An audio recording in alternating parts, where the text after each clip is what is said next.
This is David Kyle. Now, some yoga teachers are all about chakras and healing light.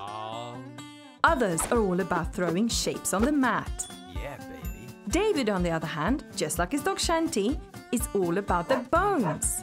While Shanti likes to chew on them, David has spent the last 15 years teaching yoga anatomy workshops around the world, helping people to understand how our anatomy functions while doing yoga.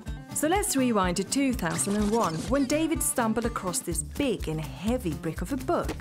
It was hard to read and the text felt a bit ancient. No, not that book. A yoga anatomy book. He tried to consume the pages but kept falling asleep. That's when David had the brilliant idea to write his own version. A book that would be easy to read and simple to understand for everyone. This was the start of a long journey where David has explored how the theory of anatomy applies to everyday yoga on the mat.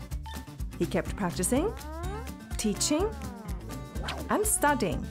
He has made anatomy DVDs, written articles and blogs, and taught thousands of students. Now he has poured all of this knowledge into his latest creation.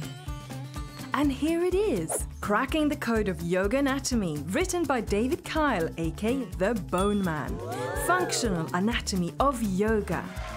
So if you, like David and Shanti, are mad for bones, then get your hands or paws on a copy today.